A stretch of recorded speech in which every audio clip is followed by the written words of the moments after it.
की नजरों में एक अजीब सा भाव था। चंगफिंग, क्या तुम कुछ बोल रहे हो? मैंने कहा नहीं तो क्या हुआ? मैं मॉम को ये नहीं जानने दे सकता कि मेरा रीबर्थ हुआ है, वरना वो पक्का मुझे कोई मॉन्स्टर समझेंगी। इस पल मॉम की आंखें हैरानी से बड़ी हो गईं।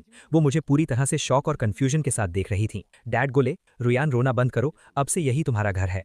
चंगफिंग, रुयान को उसके रूम तक ले जाओ। मैंने कहा ठीक है डैड। अगर मुझे सही से याद है तो लियू रुयान अब सीढ़ियों से गिरने का नाटक करने वाली है और इसका पूरा इल्जाम मुझ पर डाल देगी। बिल्कुल वैसे ही जब लियू रुयान और मैं आधे रास्ते तक पहुंचे, वो अचानक सीढ़ियों से नीचे लुढ़क गई और फिर जमीन पर बैठकर जोर जोर से रोने लगी। डैड एक तीर की तरह भाग कर आए। वो बहुत टेंशन में थे। रुयान, तुम्हें क्या हुआ? वो बोली, चंगफेंग की कोई गलती नहीं है, मेरा ही पैर फिसल गया था और मैं गलती से सीढ़ियों से गिर गई थी। डैड चिल्लाए, चंगफेंग, रुयान आपसे तुम्हारी बहन है, तुम उसे ऐसे टारगेट कैसे कर सकते हो? क्या बचपन से हमने तुम्हें इतना बिगाड़ दिया है कि तुम कुछ भी बुरा कर सकते हो? तभी मॉम भी वहां आ गई, लेकिन क्लियरली वो डैड जितनी एक्साइटेड या हाइपर नहीं थी। मॉम, आप चेंगफेंग को मत डांटिए। मुझे पता है कि वो अभी मेरे यहाँ आने को एक्सेप्ट नहीं कर पा रहा है। मैं समझ सकती हूँ। पिछली लाइफ में भी लियू रुयान ने बिल्कुल ऐसे ही मॉम के मन में मेरे लिए नफरत पैदा कर दी थी। मैंने मन में सोचा, गए काम से। अब मॉम और डैड फिर से मुझ पर झूठा इल्जाम लगाएंगे। मैं चाहे जितना भी एक्सप्लेन करूं, वो मेरी एक नहीं सुनेंगे। इसलिए मेरा चुप रहना ही बेहतर है। इस बार मॉम मुझे थोड़ी गिल्ट और दुखी नजरों से देख रही थी। अगले ही पल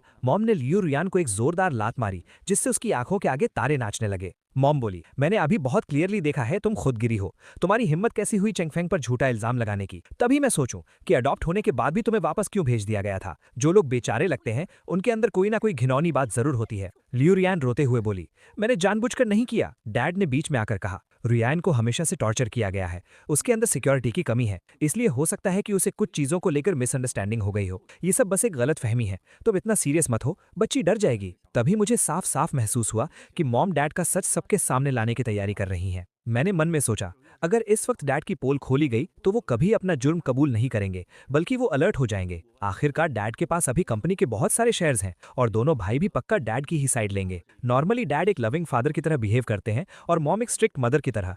अगर सच में कोई बड़ा हंगामा हुआ तो हो सकता है कि दोनों भाई सिर्फ डैड की ही मदद करें। मैंने देखा कि मॉम अचानक चुप हो गई। शायद